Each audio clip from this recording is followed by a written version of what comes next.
All right, everyone, we have to talk about Bill Maher. He's right. Again, he may be a broken clock, but a broken clock is right twice a day.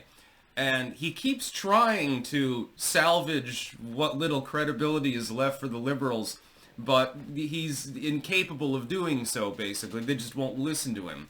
Anytime that he countermands whatever far-left hegemon happens to be reigning at the time, they start talking about how he's a right-winger or something like that. I've noticed the same trend among conservative groups as well. Let's not be hypocrites here. Conservatives do the same thing. You'll tell them, hey, this is a losing issue. Your position is not widely held in the general populace. You're in an echo chamber. Oh my god, you fucking left-winger. Happens to me all the fucking time, actually. For instance, on abortion or gay people or something like that. It's inexplicable. But Bill Maher is fundamentally correct. He was talking about the Boy Scouts of America and how they changed their name to Scouts of America. And pointing out, very succinctly, there's a Girl Scouts. Why can't there be a Boy Scouts? It seems a little bit lopsided now, doesn't it? Really, if you're going to segregate by gender and in the same camp, you might have both, but, they have different, cabins, basically, and shit like that, and do their own activities. Why can't there be boys and girls? Why is it always the boys that get eliminated? Well, there's a reason for that, because there's a war on men. And there's a war on masculinity going on right now among the woke far left, because they're trying to build up more idpol in order to split people apart, to get men to hate women, women to hate men, and to, fuck things up. It's communism, really, is what it is. So apparently the Boy Scouts, formerly, have been infiltrated by fucking commies. This does not surprise me. If you wanted to undermine a nation, and it had a youth movement to try to make the youth more healthy, more self-sufficient, more survivable, etc., to teach them skills to be able to, for instance, forage for things out in the wilderness, make fire and stuff like that. You were trying to teach them survival skills. That would be one of the first things you would want to undermine. You always go for the youth first.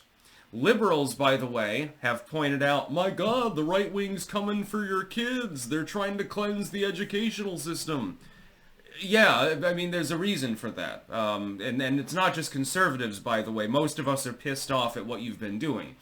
You're trying to pervert kids, sexualize them, deprive them of basic skills, woke math, and all of these other things.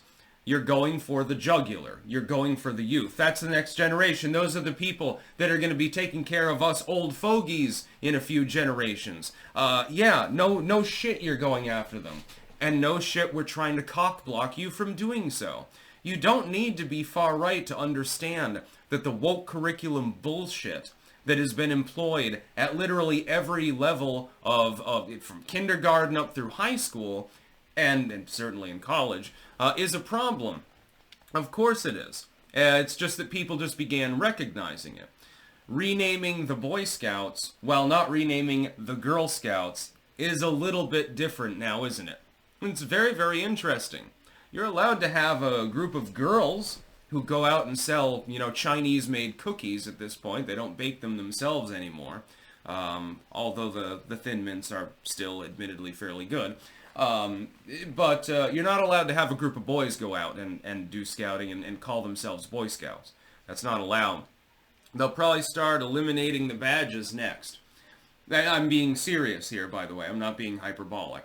They'll start eliminating that, and it'll just be participation trophies. Well, you tried. You didn't succeed, but it doesn't really matter now, does it? Everyone's a winner here. Hell, they'll probably turn the Boy Scouts into a nudist camp for, Epstein Islanders or something like that. Hey, we've got a bunch of 10-year-olds over here, skinny dipping, stuff like that. Leave the kids alone, dude. They do this in school all the time. Public schools have been perverted beyond belief in many cases. They've become weak and decadent and overrun by a people of communistic mentality. This may sound like Red Scare bullshit, but it's actually true. Back in the 1950s, there was an attempt to infiltrate the military-industrial educational complex by the left. The Chinese, for example, it was revealed a couple of years ago, have 2 million agents operative currently in the Western Hemisphere. 2 million people. The population of a small country.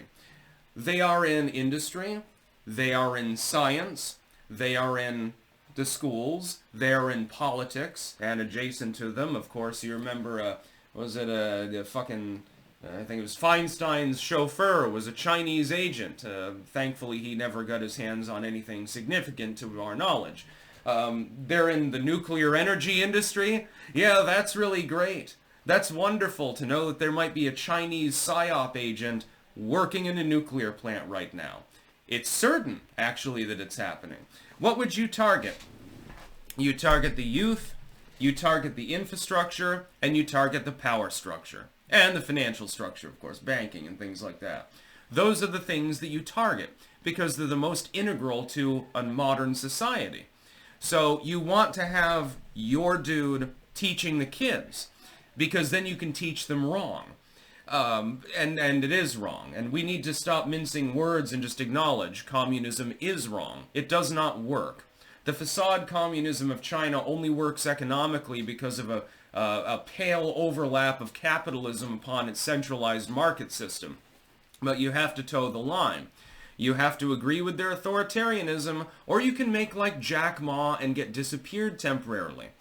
And if you're at a lower level, of course, you just disappear forever. You no longer exist. He, thankfully for him, had enough money so that he could go through the struggle sessions and pout and cry and beg for forgiveness probably from Jinping himself, and then go about his merry way. But the average person can't do that. That's what a communistic society looks like. We need to get rid of as much authoritarianism as possible. Maher is fundamentally correct with regards to the linguistic warfare that's going on. He, of course, has TDS. So he's like, well, this is how you get people like Trump elected. No shit, Sherlock, and that's a good thing. You just think that it's a bad thing. He's trying to lecture the liberals, and I'm going to listen to him anyway. It's like, don't interrupt your enemy when they're making a mistake, but when your enemy can't actually be corrected anyway, you might as well point out the fact that they're making a mistake because it's goddamn funny at some point. Again, normally it's the Republicans that do shit like this. It's like the stupidest orangutan in the zoo. You put a couple of buttons in front of it. One of it will dispense a piece of fruit. The other one will shock it.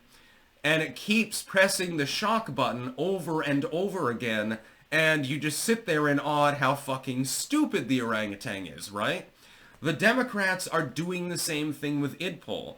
They got crushed in the election, and not just defeated, but crushed, but they refuse to actually listen to the populace, vox populi. They're completely resistant to self-awareness. It awes me. It's actually, literally, pun intended, shocking. This is the orangutan that keeps pressing the NAD shocker button.